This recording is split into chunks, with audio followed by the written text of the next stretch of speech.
so far?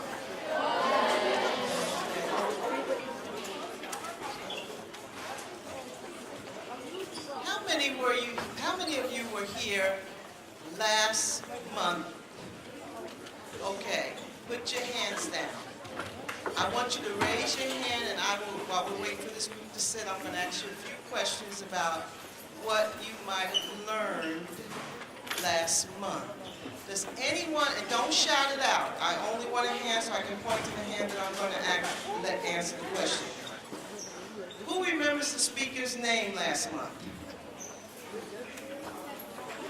I don't see not a hand up. Okay. Who remembers what the speaker did last month? What was his profession over here in the yellow with the speakers? Yes. Okay, please, everybody else quiet down so we can hear the answer. Thank you. Come on, before I pick someone else. He was a lawyer, he was an attorney. His name was Lorenzo Williams. And there was something Attorney Williams said that I have not forgotten. And I wonder if you remember as well. He used a certain word, and then he said what each letter stood for. I want to only know right now what the word was. Raise your hand, do not shout it out, young man. No, that wasn't the word he used. It was a three-letter word to give you a hint, okay? Three-letter word, what was it? Say it loud. The word how. Someone tell me and do not shout it out. Well, I guess you can all shout this out. Everybody at one time. What does the H stand for? Honesty. What did the O stand for? Obedience. And what did the W stand for? Very good work. I knew you all knew that. That's why I said everybody shout it out. Now I want you to sit up straight. I want to see everybody's eyes this way because I learned something a long time ago. I learned that if I don't listen, I can't learn. If I don't listen, I can't learn.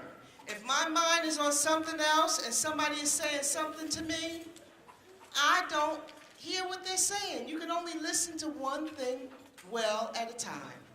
So I want you to hear my story. This month I've come to tell you my story.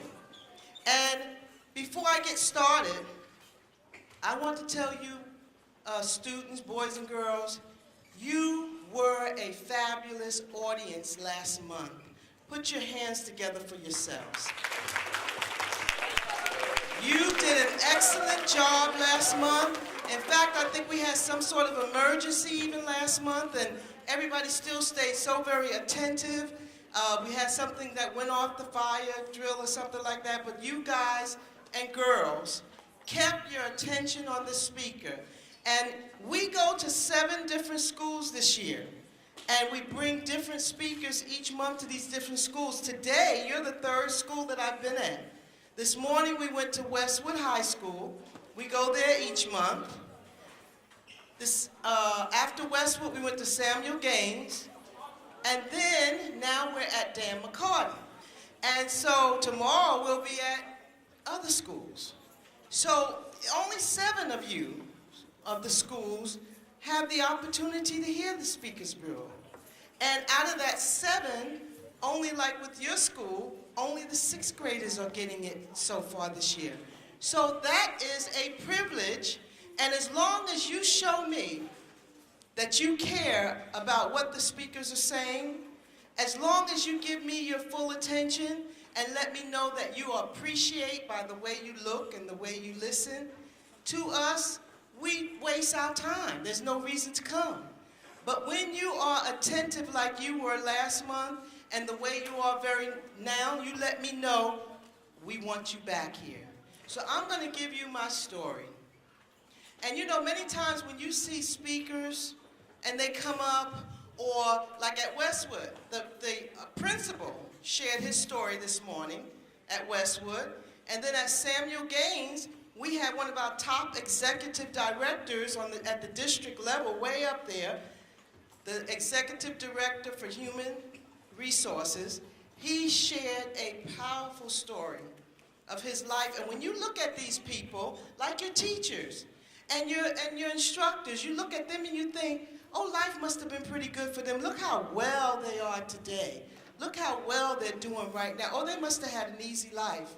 But how many of you know that if you live life long enough, you're going to go through challenges? And a lot of these people that you see that you think, oh, they must have had just a perfect home and everything must have been wonderful. A lot of us have gone through a lot of challenges in life. And the difference between one that is successful and one that is not successful is the one that works towards success. The one that decides, okay, I heard someone one day say to me that if I follow that how word, I will be successful. If I'm honest, if I'm obedient, and most of all, if I work hard, I can be successful. The person who hears that and then begin to practice that word in their life, they will become successful.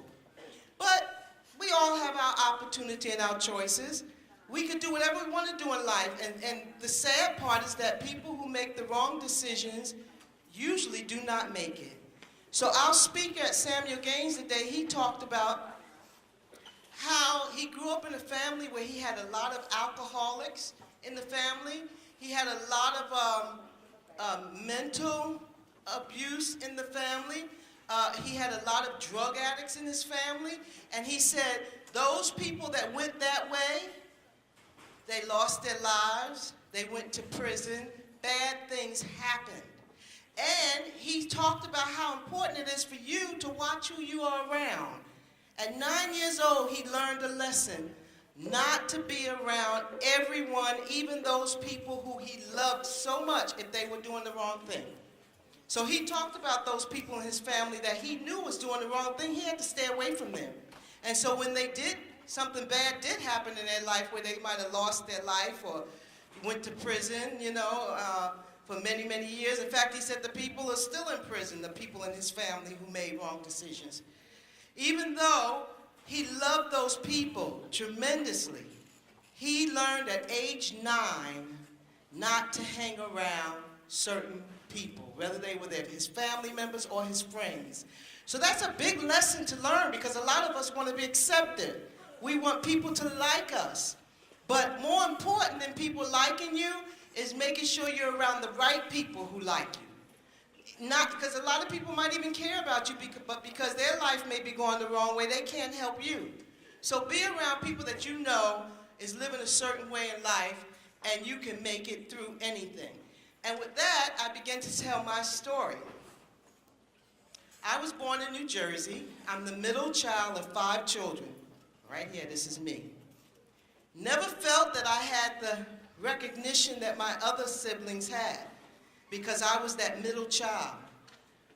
But our life was so bad as a child. My mom worked 24 hours, 7 days a week. Very rarely did she come home because she lived with another family and took care of wealthy people who were elderly.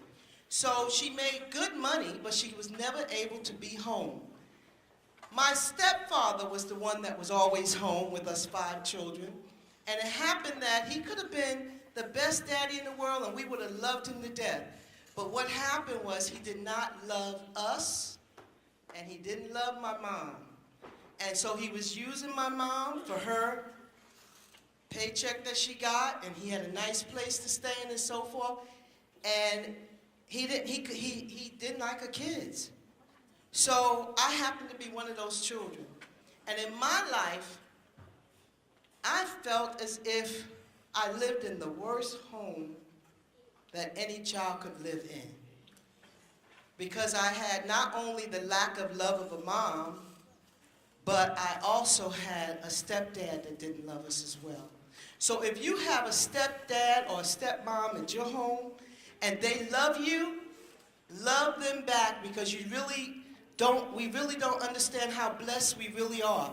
If you're growing up, maybe you're growing up in a foster home, and you know those foster parents really care about you, be appreciative. because you have someone that cares. You may not have your natural mom and dad, but you have someone that cares. If you grow up in a home where you just have a grandparent raising you, but you know they love and care about you, be grateful, be thankful for that, because I had none of that. I had family members of other places, but they didn't want out my mother's kids. So I ended up moving around because my stepfather actually got rid of all of us. All 5 of us kids he eventually got rid of, okay? Well, actually 4 of us, because the last one was his child. But then that messed up real bad too, because it was just a bad situation. Today, out of us 5 children, I am the only one that have made it successfully. And the difference between me and my siblings was they listened one way, listened to a certain way, and went that way, rather than listening to the way of success and being positive in life. So many of our speakers come from really rough situations. My mom, when she would come home, which was, we might have seen her once every 3 months or something like that, when she would come home for the weekend, she would always get into a fight with my stepfather, and we would see physical violence in the home.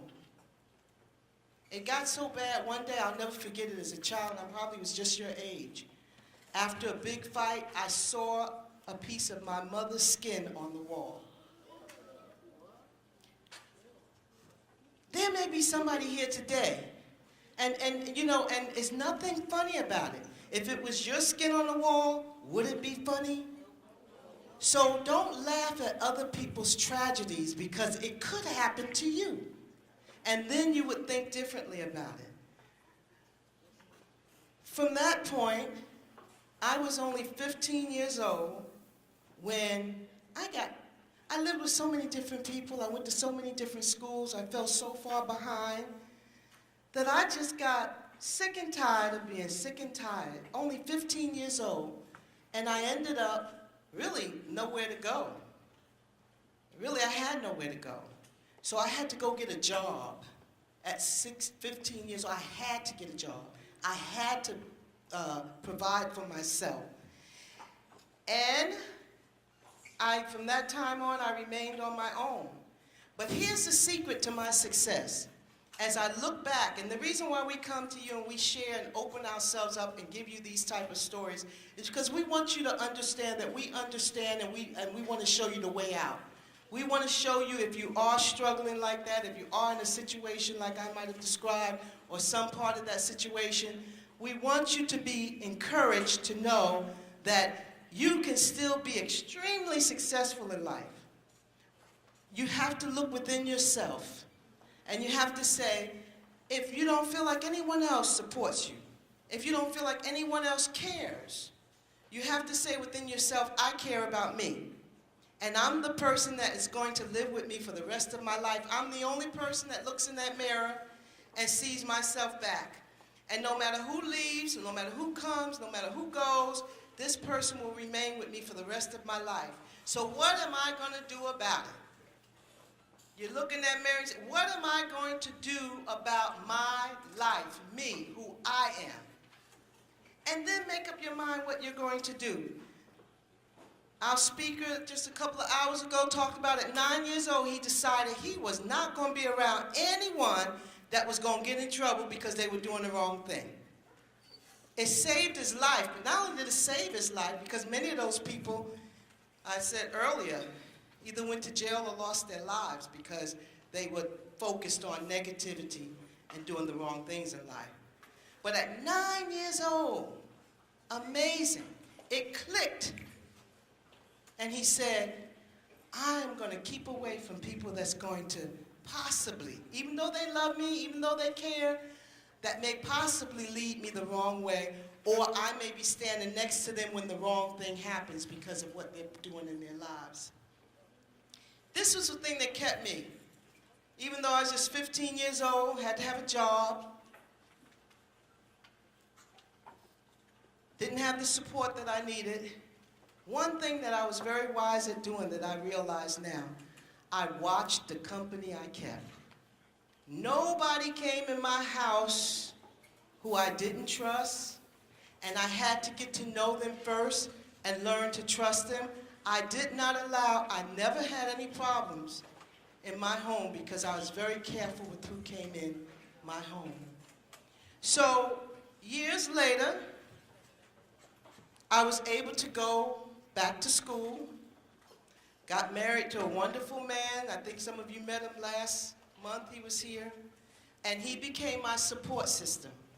And after having 3 children and a very loving, supportive husband, I was able to go back to school, and I started right here at IRSC.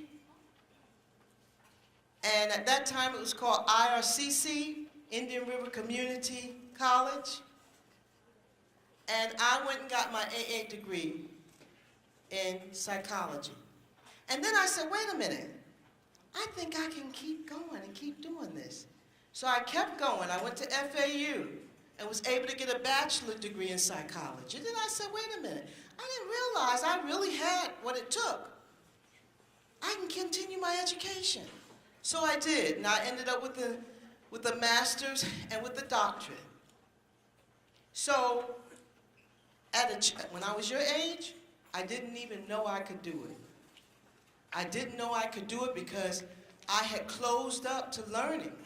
So when you don't listen and you just start spacing off everywhere while your teacher's talking, you may not even be a bad child in class. You may not have a discipline problem, because I didn't.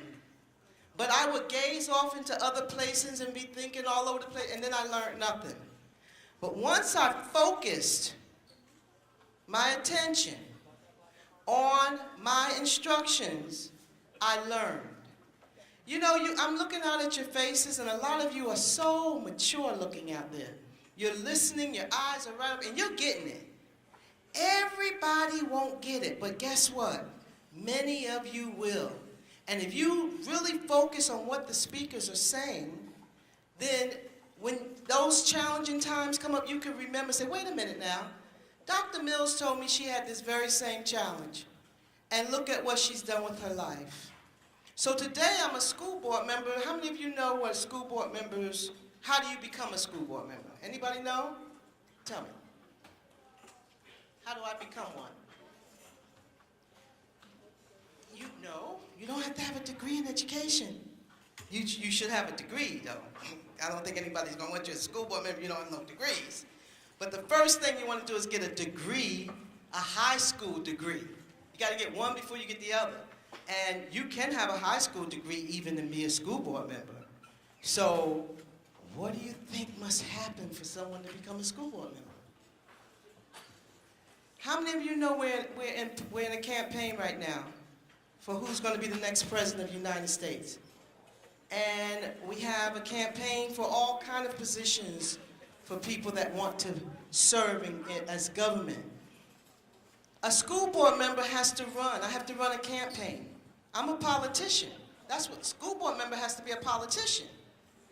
And people have to vote us into office. You have to go down there, your parents, and when you turn 18 years old, or your parents have to go down there and vote to make sure that the people they want in certain positions are there.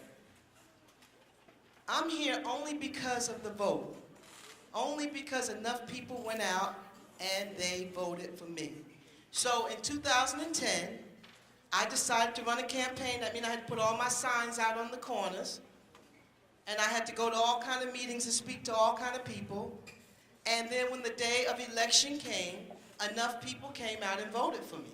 And then 4 years later, I had to do it again. And now, in 2018, I'll have to do it again. 2014 and then 2018, to keep my job. So work is very, very important. Hard work. What do you want to be in life? What is your it? What is it that you want to become in life? Whatever it is, you have to work for. And if you have good hard work and you work at it, I don't care what your situation is. I met somebody this morning who spoke at Westwood, the principal of Westwood. He's a Haitian man, and he came from Haiti when he was a kid. He talked about the extreme poverty that he lived in when he was in Haiti. And then he talked about how his parents came to America, and his father and mother was very poor. But he said the one thing his father did that was the right decision, when his father got here to America, he went back to school. And he went to a college here in America, a school, and his daddy now. And because of that, they went from extreme poverty in America to living in the middle class, simply because of education. That's how important education is in your life. It will make the difference of whether or not you will go far or you will not go far. And as I said earlier today to a group of students, everybody's not going to college. Everybody don't even want to go to college. Some people want to go to the service. That's okay, but in the service, you still got to get an education. Anything you do worth doing is going to take an education. You have to be taught how to do it. I had a young man who said what he wanted to be in life was a mechanic, a car. He wanted to work on cars and be a mechanic. Well, he could be a mechanic, but he still has to get an education. He still has to learn the trade of being a mechanic. So whatever you decide to do, a whole lot of you want to go into sports, you want to be this pro player, and I know you can do it, but a whole lot of folks want to do that. How many is willing to put the work in? That's the question. If you want to be the best basketball player, you got to shoot a whole lot of baskets, don't you? And you also have to get a good academic education, because the colleges do not want you, no matter how good you are, if you do not pass their exam to get into their college. So even if you want to go into sports, you still have to do a good education. And guess what? The mind lasts far longer than the physical body. Your mind will take you wherever you need to go. Your physical body, after a while, is not going to be as strong as it is today. But your mind outlives your physical body for a much longer time. So you want to educate that mind, get everything you can, and work, practice, practice, practice. Practice makes perfect. So when I say practice makes perfect, when it comes to your homework each night, that is why your teachers give you homework. They want you to practice so that you can become better at what you are doing. That's why we have the iReady, so you can practice what you are doing and you can learn it. If you have computers at home, get on those computers and really work on your iReady, and you will, because it's excellent tutors on iReady. They teach you how to do the work. So you have your tutoring right there online through the iReady that we have in the school district. And I think every school, or just about every school, has iReady now. So go home if you have the computer, get on it and practice. That is going to make you so smart. It's called work. If you don't do it, you're not going to have it. But if you do it, you'll get better and you'll get better until you are at the point where you need to be at. And when you're in class, just like you're listening now, every last one of you are focusing. And so you are learning something. Do that in class and you will not regret it. So the message I want to basically tell you today is, no matter what the situation is, I don't know your situation, but I do know this. Many of you have very supportive parents. Some of you have very supportive grandparent in your home. Some of you have very supportive adopted parents in your home. Some of you have very supportive foster parents. Some of you have you have a sister or brother that's raising you, but they're very supportive. And some of you have a mother or a father or even both in your home. And I'm telling you today, and this is going to be a whisper, so I want to make sure you hear it. Use what you have. Don't push it away. Be thankful you have it. Dr. Mills didn't have it. I had none of it, and I still made it. So if you've got one of those things that I called out to you, understand, they may not be perfect, but you got it. Use it. Don't neglect what you have, because you'll miss out. But if you take what you have and you build upon it, you can make it. I want you to look at the person next to you, whoever it is. Look them in the eye. Don't say nothing yet. I won't hear no noise. No noise, just look at them. And I want you to say to them now, you can make it. You can make it. Say it to him again. You can make it. Okay, now say this. Listen. Shh, shh, shh, shh. Now say this to him.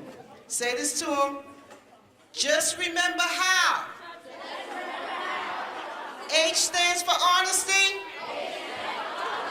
O stands for obedient. And W stands for? What does W stand for?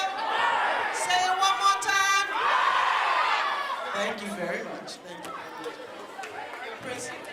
Oh, I have someone very special here today. Very special. Okay, I'm not going to even introduce him until I have your utmost attention, so look this way. You are going to love this.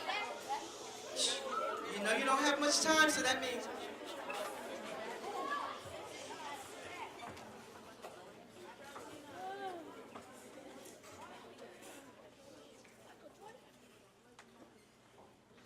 His name is Raphael Ashley, and he is a poet and a rapper.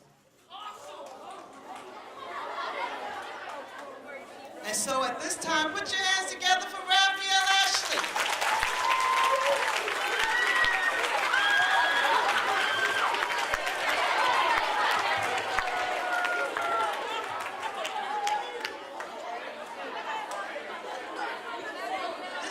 This young man, okay, everybody listen. This young man is a graduate from Fort Pierce Central, and he graduated just last year. And he attends IRSC, so he's a college student now, and a very gifted one. And he's going to do a poem for you today. What's going on, y'all? I ain't gonna keep y'all too long. Just to introduce myself again. My name is Lafayette Ashley. I was born and raised right here in Fort Pierce, Florida. Right down the street from Lincoln Park Academy on north side, 19th and G. So, you know what I'm saying, most of y'all were born and raised right here in Fort Pierce. And what I do, so my poetry, what it's meant is to show young people that other people are going through what you're going through, and other people have made it through the circumstances that you're in, and they're being successful. This poem is about my brother. This is a true story about my best friend. We're just as close as brothers. He went through a lot growing up. He's now a college student at FAU. He's a D1 athlete. He's playing football. He's living his dream. And the poem just shows everything he went through to get to this point in life. For those of you who don't know, I do have a brother. We don't share the same father or mother, but blood couldn't make us any closer, and my brother asked me to write this poem about him. Well, not about him, but about the way that I see him. And to be honest, I couldn't imagine how hard it is to be him. I wonder what it's like to have your childhood cut short because you have to raise a child of your own. I wonder what it's like to be faced with the biggest decision of your life. Watch my baby go hungry, or pick up a couple bricks and go sell them on the block tonight. I wonder what it's like to have to be a father when you've never been taught how. See, my father taught me how not to crack under pressure, while his father taught him how to cook crack under pressure, and now my brother suffers from depression. He didn't have to say a word. It was said by the way his head swung low like an old Negro, spiritual. I should have said, pick your head up. Think about who you're doing it for. Think about your baby. Think about the promise you made me. You promised me you would make it. I pray to God you hold on to that promise with dear life and never let go. I pray that God protects you when I'm out of your sight because I already know I can't protect you from yourself. It's crazy. When I was growing up, I was on the front porch with my mother and go out and play. Before I leave, she pointed at the house on the corner and said, don't go over there, that's a dope over there, them boys sell dope over there. Several years later, I met my brother. I always wondered why God took so long to bring us to each other until one day. He pointed at the house on the corner and said, I grew up over there, I sold dope over there, I got some stories you wouldn't believe. Age 13, I was headed for the penitentiary. It wasn't gonna be no graduation for me. I graduated out the trap house. So many nights I prayed that God would keep my grandma out the crack house. He hung his head, and then he said, do you know what it's like to be in foster care, sleeping 3 to a bed, gripping on to your sisters with their life, protecting them from the predators that creep at night? Do you know what it's like to watch a mother play wife to a man who almost ruined her life by polluting her nose with white? He hung his head again. I watched him use every ounce of strength in his body to fight back tears, and here I am today. My brother just asked me to write this poem about him. Well, not about him, but about the way that I see him. And to be honest, I couldn't imagine how hard it is to be him. I told my brother, no matter what be you, it don't matter how I see you, it's about how you see you. And God told me to tell you that he loves you. He told me to tell you no matter what, he'll see you through, whatever. He told me to tell you you're better than your past, but don't forget your past because your past is your motivation. Motivated you to the point that it terrifies you to go back. He told me to tell you to smile more. Smile as if you were saying, God, thank you for the second chance you gave me. Thank you for life. Thank you for every blessing you've given me. Thank you that my picture's in the paper and on the t-shirt followed by the words in love and memory. What if your face was just a memory? What if I had to hang up your obituary just so I could remember, take trips to the graveyard on the 30th of every September, take in your son as if he was my own, and tell him stories about his daddy? I will be just like you that day on the porch, as I use every ounce of strength in my body to fight back tears, as I reflect on how close we've grown over the years, and how your years were cut too short, my brother. I need you to run through life as if you were running for your own, and no matter what, I need you to just hold on. You see, my brother just asked me to write this poem about him. Well, not about him, but about the way that I see him, and to be honest, I couldn't imagine how hard it is to be him. I told my brother, I guess there's no better answer to your question but to say, no matter what, I see you as my brother.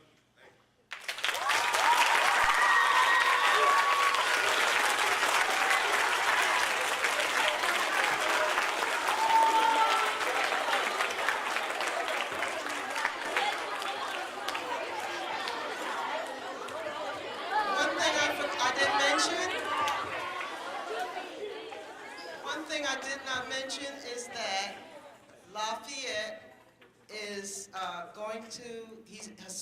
aspires to be a teacher. He is in college now, in the field of education. He wants to be an educator, a teacher. He wants to teach young people like you your academics. Put your hands together.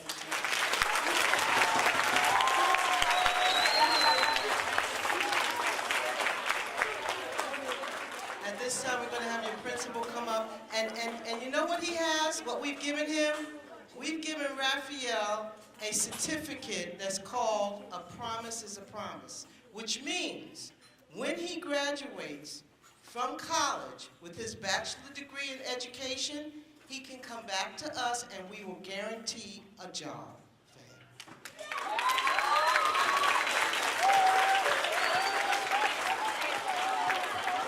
He just has to show that certificate that we gave him and we will give him a teacher job. And guess what?